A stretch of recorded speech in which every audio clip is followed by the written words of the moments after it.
Crimson Orchard Horror Story, Part 2, Vertical Bar Unraveling the Mystery. Welcome back, mystery seekers, to the chilling continuation of Asterisk, Crimson Orchard Horror Story Asterisk.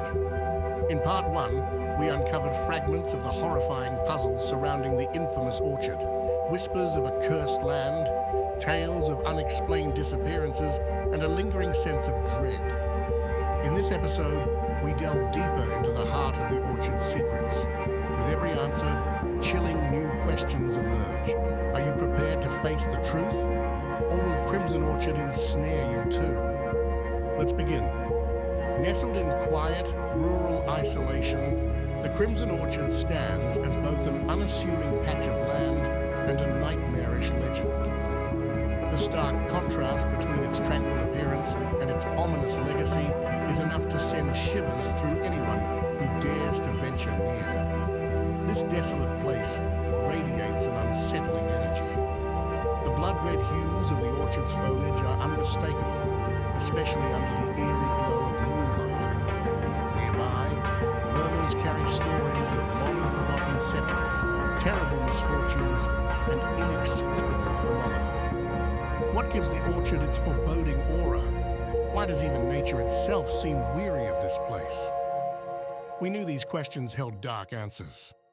Let us rewind time, flipping through the ragged pages of history marked by sorrow and fear. The Crimson Orchard's origins stretch back to the late 1800s, a time when a small community of settlers cultivated the land. But almost from the beginning, death followed the orchard's growth. Old archives reveal unsettling accounts, workers falling ill under mysterious circumstances, families refusing to approach the orchard's edge, and livestock disappearing overnight. The phrase "Crimson Curse" began to float around town, whispered by those too afraid to speak outright. Old archives reveal unsettling accounts, workers falling ill under mysterious circumstances, families refusing to approach the orchard's edge, and livestock disappearing overnight. The phrase "Crimson Curse" began to float around town, whispered by those too afraid to speak outright. Could this curse explain the tragic disappearances of families who lived closest to the orchard? The deeper we looked, the more unnerving it became. Christopher Mosley, our storyteller and investigator, uncovers more clues to this unsettling tale. Among these are heirlooms and objects left behind by those who vanished, artifacts drenched in mystery. One particular find chills the bones, a tattered diary dating back to 1884, its pages soaked with desperation. The entries reveal deep unease with the orchard's unsettling presence. One farmer writes, "There's something out there among the trees. It waits for the sun to lower. I hear it breathing in the dark." Another artifact is an intricately carved locket, found buried near the orchard's edge. When opened, inside is not a photograph, but a small piece of what looks like withering bark. A local legend ties these lockets to protective charms, but their power, if they possess any, seems dreadfully insufficient. Despite its cursed reputation, the townsfolk try to hold on to a semblance of normality. That is, until the orchard is mentioned. Christopher speaks with locals who hesitantly recount its horrors. Although their words are few, the fear in their voices speaks volumes. One elderly man recalls his youth when his friends dared him to spend a night near the orchard. "I stayed until the moon rose high," he says. The air, it changed. It felt heavy, like something breathing right behind me. There were whispers. When I turned, the trees moved, not from the wind, but from something else. Even today, residents avoid the area. They say those who investigate too closely often pay a price. But Christopher, determined to uncover the truth, ventures further into the orchard's history, despite these warnings. As Christopher pieces together fragments of this mystery, he uncovers unsettling connections to phenomena that align with the idea of These entities seem to defend the orchard, warding off intruders. But what are they protecting? Reports across decades consistently describe similar eerie happenings. Trees swaying violently when there's no wind. Compasses malfunctioning near the orchard. Lights, soft, pulsing and otherworldly, appearing deep within the trees. Some locals even believe the orchard is alive, a sentient presence aware of who approaches and why. Could these phenomena be linked to the disappearances and deaths surrounding the land? Studying the orchard's ominous past, Christopher begins identifying key patterns. One particularly disturbing revelation ties the orchard to every solar eclipse in the region's records. Each eclipse coincided with a new tragedy. In 1919, during an eclipse, three brothers ventured into the orchard in search of stolen sheep.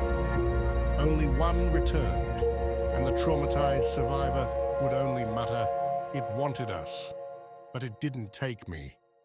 Decades later, another disappearance occurred. In 1979, a traveling archaeologist went missing while studying stone carvings found near the orchard. Photographs of these carvings reveal intricate symbols resembling no known language, adding yet another layer to the mystery. With this grim chain of events building before him, Christopher delves deeper, desperate to find answers despite the growing unease seeping into his own psyche. As the threads of mystery begin to knot together, the weight of the truth starts to wear on Christopher's mind. His investigation leads him into prolonged isolation, immersing him in darkness and dread with every discovery. He begins experiencing strange phenomena himself. Shadows moving in the corners of his vision, whispered voices that aren't there, a constant chill in the air wherever he works.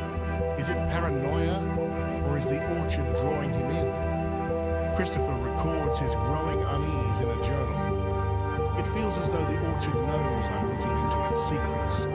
My dreams are no longer my own. They take me to the orchard's heart, where something waits, watches, hungers. He knows he should stop, but it's too late now. The truth calls to him as much as the orchard itself.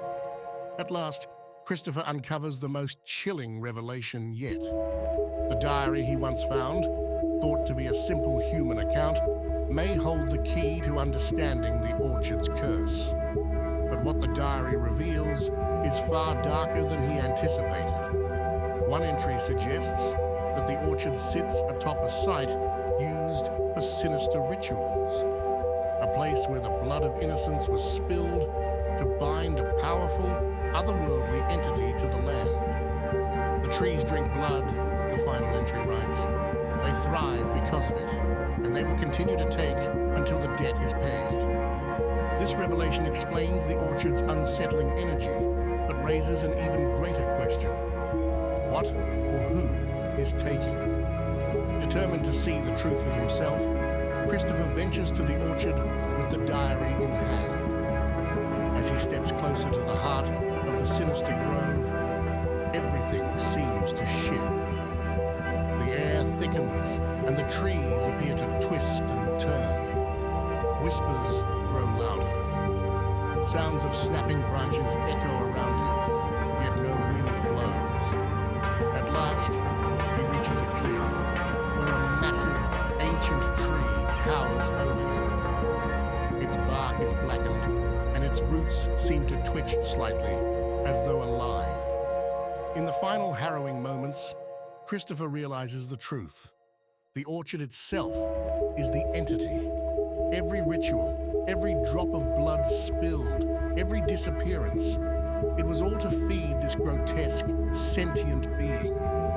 But before he can react, the camera cuts sharply. What happens to Christopher remains unknown. As the screen fades to black, one final question lingers.